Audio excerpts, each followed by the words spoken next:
Welcome to the Talkin Texas Rangers podcast. I am your host, Larry Lease. Today we're diving into the latest headlines and insights from around Globe Life Field. But first, we'd like to thank our sponsor, Game Time. Game Time is your source for sporting event tickets, concert tickets, or any other major event tickets. With great customer service and value, you're guaranteed to find the best ticket prices for your dollar. And now on to our first topic. Who's hot? Who's not? The Texas Rangers had a bad weekend in the Bronx due to weather, and you could tell it messed up the team. The Rangers would get swept by the Yankees in a doubleheader on Sunday and a makeup game on Monday afternoon. The Rangers would return home to a nice loud crowd and a closed roof as they would take on the Kansas City Royals. The Rangers wound up taking 2 out of 3 games against them. And this week, we're talking who's hot, who's not. So, starting off with who's hot, Blaine Crim, the Crim Reaper, was wreaking havoc in Double-A this week with 9 hits, 3 home runs, and 7 RBIs. I'm liking what I'm seeing from him in Frisco. Don't be shocked if he was promoted mid-season to Round Rock if he continues his trend in Frisco. Jack Leiter. Finally, the Rough Riders took the training wheels off Jack and let him pitch more than 4 innings. In 6 innings of work, Leiter only allowed 2 hits and struck out 5 batters. Hopefully the Rough Riders continue to let him learn how to pitch late in the games this season. Taylor Hearn. I watched his most recent start against Kansas City to see how he would do, considering he hasn't started a game in a while. He surprised me by throwing 5 shutout innings against the Royals on Thursday night. The Rangers needed a good quality outing from him to close out the first series on this homestand, and they got one. Brad Miller, my new favorite player on this team this season, Mr. Miller Time, had one heck of a week with 7 hits, 3 home runs, and 7 RBIs. Brad Miller has come in clutch, whether as a pinch hitter or as a starter. If I'm Chris Woodward, I'm giving him more playing time. But, unfortunately, we do have to address those that are not hot this week. Chris Woodward. Apparently the Texas Rangers have an amateur comedian that is also managing them. Chris Woodward blundered on Sunday, which we covered in the previous episode, calling Yankee Stadium a Little League ballpark after Gleyber Torres hit a walk-off home run in Game 1 of the Rangers-Yankees doubleheader Sunday. If you want to hear more on how Chris Woodward angered all of the Yankee fans on Sunday, check out last week's episode, which you can find over here. And here are our thoughts. And finally, John Gray. John Gray's season is looking like a bust so far. His last start against the Yankees was the 3rd time he was taken off the mound this season, in the middle of his scheduled starts. This time it was his knee after awkwardly landing on it after a pitch. I don't know how long he will be out, but I wish him all the best in his rehab if he needs it, and hopefully he will be back later in the season. And for their upcoming schedule, this week they begin a series against the Angels at home. And let us know your thoughts in the comment section below. Is there anybody that we missed that should have been either included in the who's hot or who's not? Do you see anybody that's on the rise that we should be watching? Let us know. And now on to our next topic. 4 pleasant surprises of the Texas Rangers 2022 so far. The Rangers aren't playing as well as they should be in 2022, especially not after going on a massive spending spree during the offseason that saw them bring in some elite talent. But here we are, in mid-May, and the team has been disappointing overall. Mind you, for some brief encouraging stretches here and there. It hasn't been all bad for the Rangers.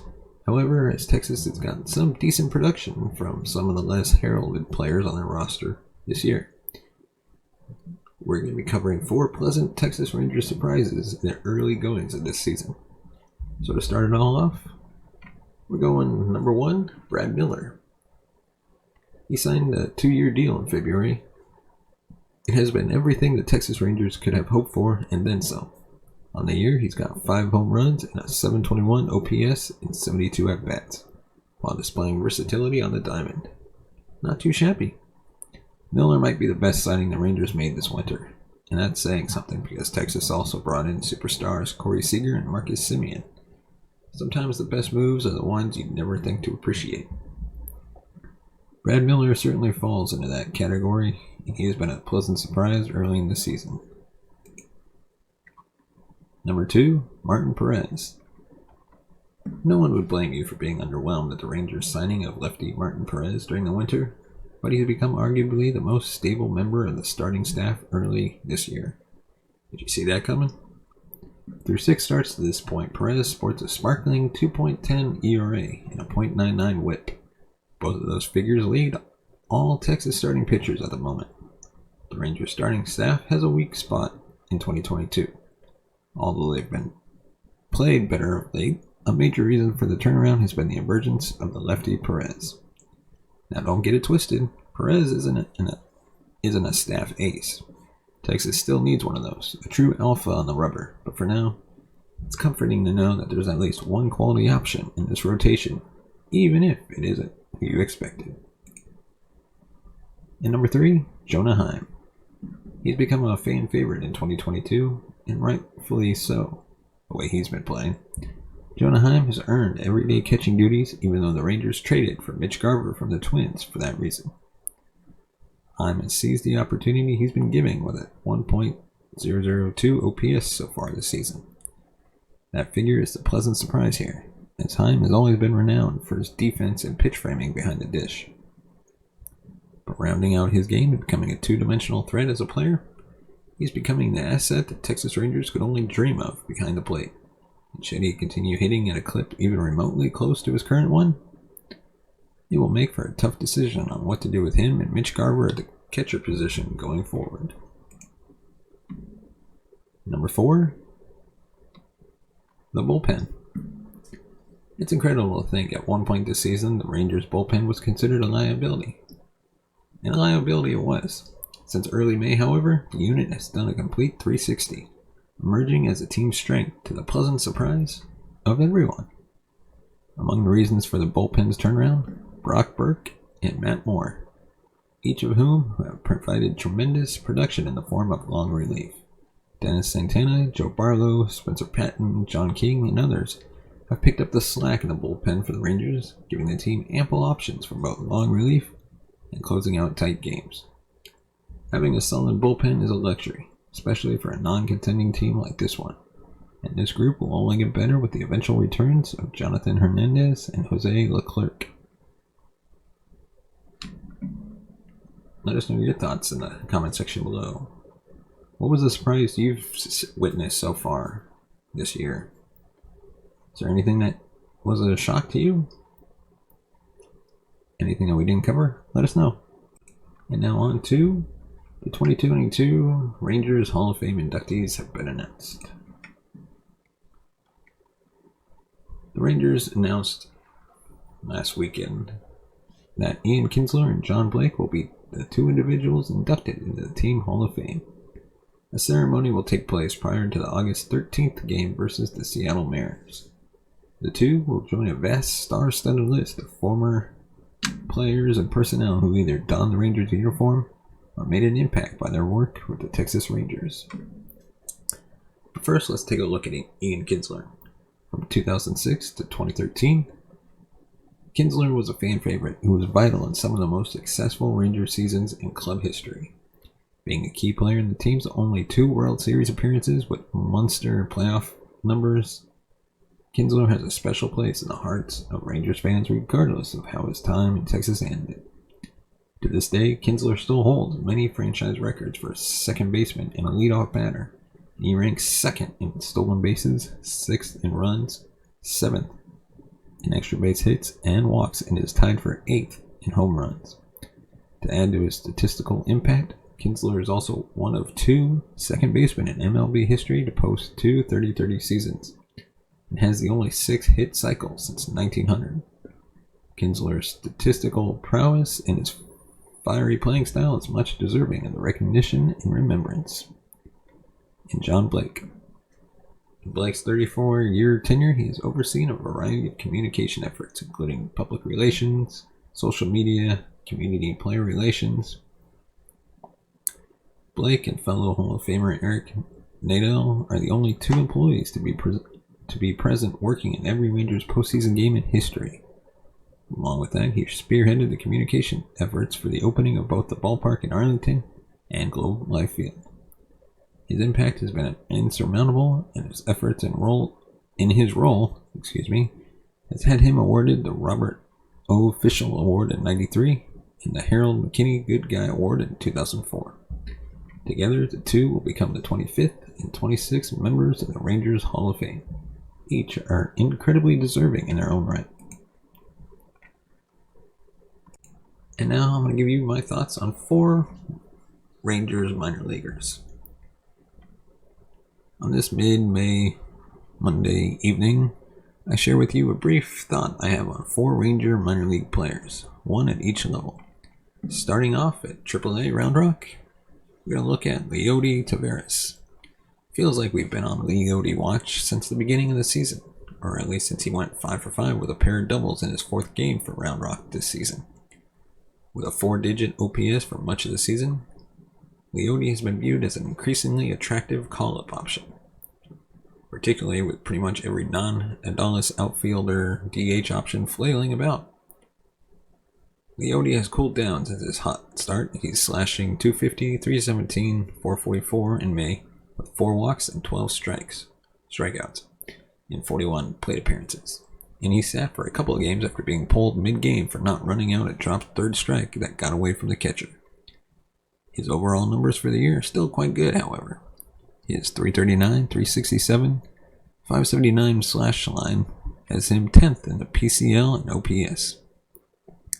His home road splits are pretty similar, so it isn't as if he's padding his stats with performances at the super hitter-friendly Western PCL parks. He also has hits in 20 of his last 21 games, the one exception being the game mentioned previously where he was pulled.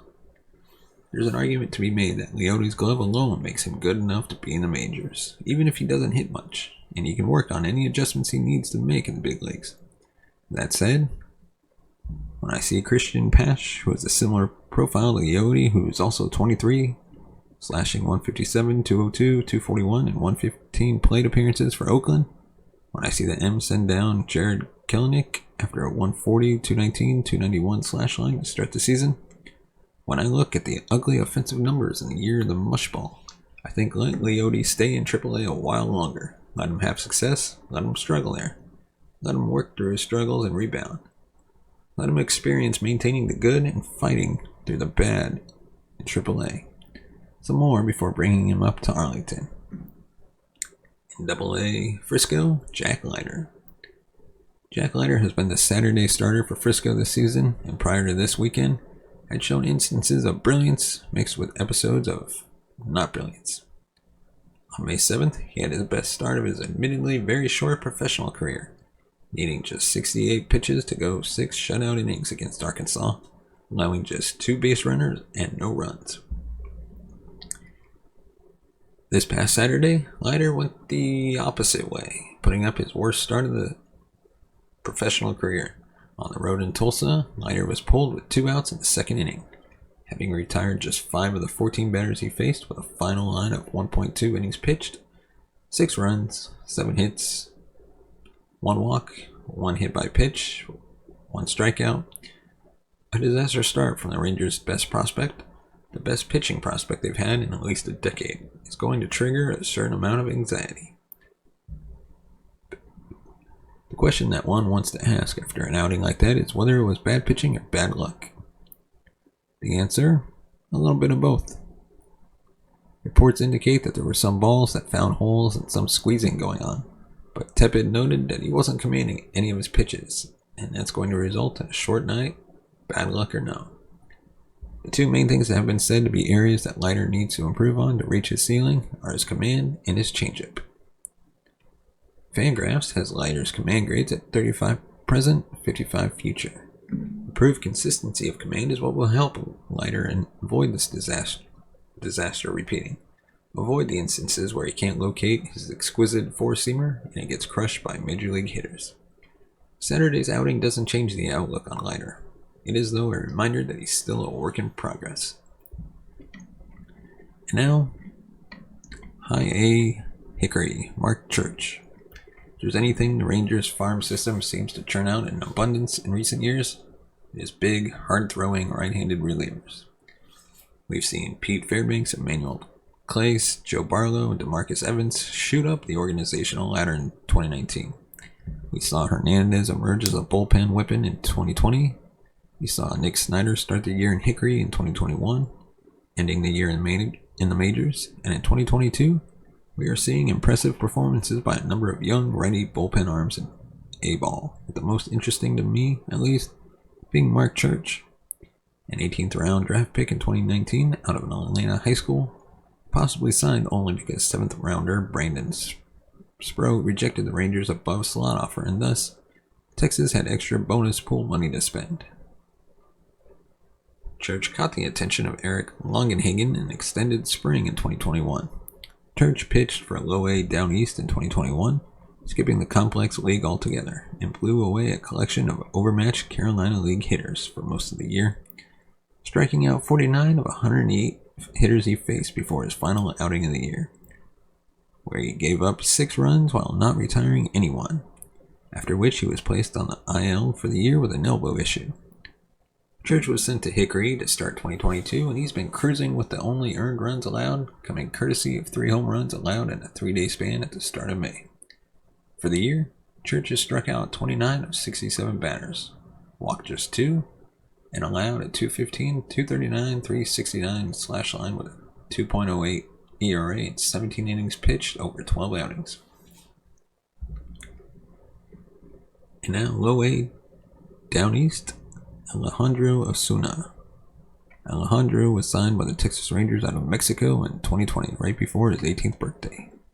Can't really find any information about his signing bonus, and the only reason his signing was at all notable is that he is the brother of pitcher Roberto Osuna, who is best known for bad things. Osuna likely would have been assigned to Spokane in the Northwest League in 2021, but with the non-complex short season leagues have been eliminated, that wasn't an option. Rather than trying to squeeze Osuna into an already crowded AZL depth chart, Texas sent him to Down East in mid-June, where he immediately went into the starting lineup.